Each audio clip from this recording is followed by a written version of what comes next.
From Cuban exile to the promised land of Honduras, Julio Eiroa is a true adventurer, a man of unwavering conviction, and a visionary businessman who charted his own path through adversity. Born in 1938 in San Juan y Martinez, a small town in Cuba's Pinar del Rio province, Eiroa's early life was shaped by the island's turbulent political climate. Eiroa's journey is not just one of survival, it's a testament to his deep connection to his roots, his family, and his passion for preserving and cultivating the traditions of tobacco farming. Through years of hard work, dedication, and a profound respect for his craft, Julio Eiroa has become a symbol of authenticity in the cigar world, offering cigars that reflect his heritage, his values, and his exceptional expertise. Julio Eiroa is not just a businessman, he's a steward of tradition, an embodiment of resilience, and the proud creator of cigars that carry a legacy of both passion and excellence.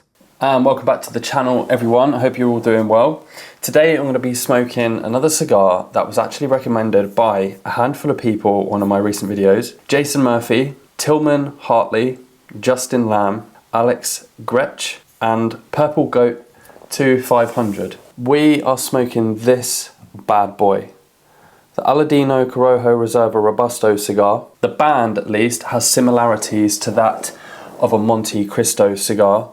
This is a 5-inch cigar in length with a 50 ring gauge. Strength is full. 45-minute smoke time, definitely going to take me an hour.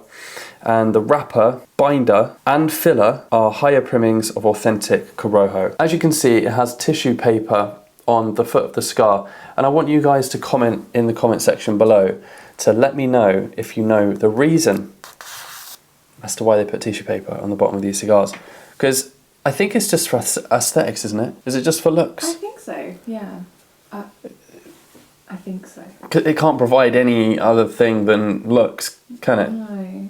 But one thing I will say is that I think I would prefer for them to save money by not using tissue paper and to make their band look a little bit flasher. Because I don't know about you, but I feel like, I don't know, I just feel like they could do better. And after the Don Pepin Garcia blue label Lancera that I had yesterday, I'll put that video up here above my head.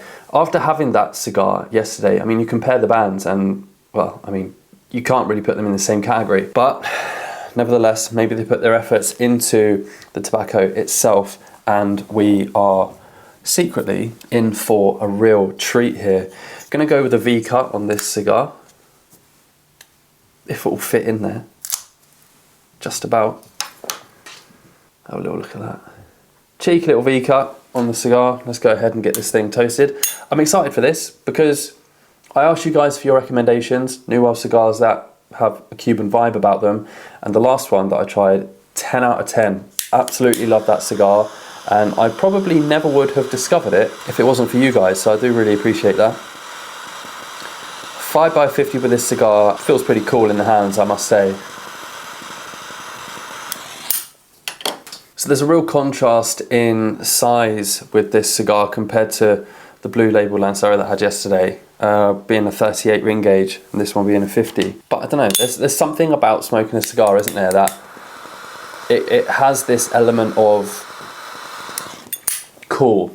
So I do think it's important that it feels good in your hands.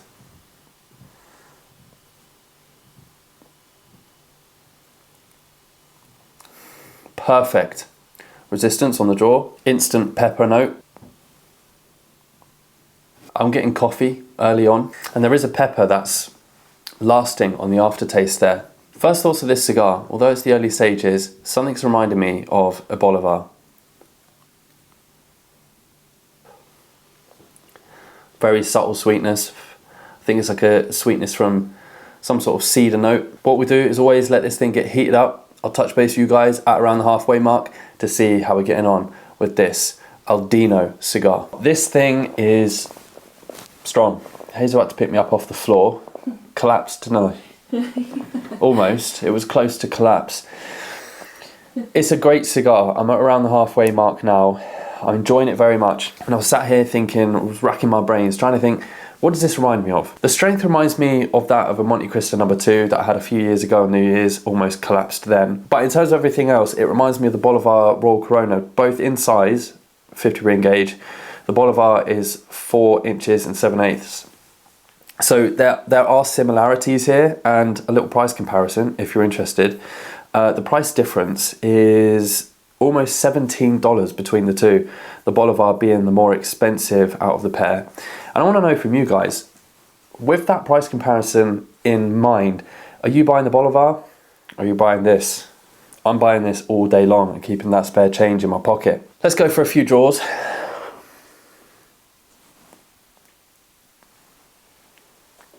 I mean, I'm in absolute clouds over here. This thing is putting out smoke, which is really nice. At this point of the cigar, the spicy kick has faded out and I'm mostly getting woody flavors, like a smoked oaky flavor, which is really nice. And it pairs really nicely with the overall strength of the cigar as well. Absolute beast of a thing. Yeah, enjoying it so far, but I am having to brace myself because I can feel it attacking my nervous system. It's just one of those cigars that's a little bit too strong for me, but I'm enjoying the flavors. One thing that I did want to touch on in this video, and it's regarding New World cigars versus Cuban cigars. As much as I do love a Cuban cigar, and there's something about them that will always remind me of the early days of entering this hobby, this passion, which is cigars, a Cuban will always take me back there. It will always take me back to the early days of going into Havana House in Windsor for the very first time and being introduced to a walk-in humidor and cigars and the selections and the varieties and where they're from and all of that new information overload that a Cuban cigar, again, it just takes me right back there. And it's a nice memory. It's what kept me interested in cigars moving forward. Thinking back and thinking to today's date, comparing the New Worlds versus the Cubans, there is a difference in audience. And there's something that I've realized over the years, and I notice it more and more as time goes on.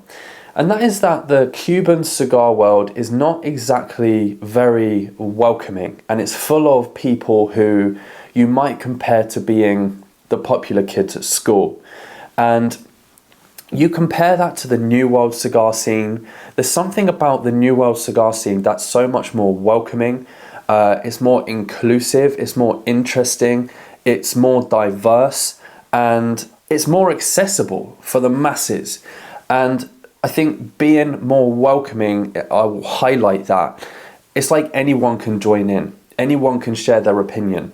And there's so much to offer in the New World cigar scene that there are going to be lots of different opinions. And with that, I feel less hesitant to share my honest thoughts and opinions on cigars, which is nice. It allows me to do what it is that I enjoy doing, and that's reviewing cigars. And I'll be honest with you guys, in the early stages of my cigar hobby, I did have a big interest in visiting lounges in and around London. But as time's gone on, my interest for that has become less and less.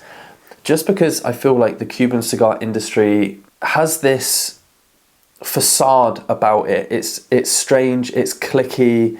I've been told before that there's things I can and can't say in my reviews. I've had nasty emails from some of the big players in the Cuban cigar world that are just nasty, and I was thinking about making a video based on my experience from day one right up until now. But I put that idea on the back burner because there's a few things that are going on at the moment that I'm trying to do within the cigar industry, but there are limitations left, right and center. So I'll keep you guys posted with it.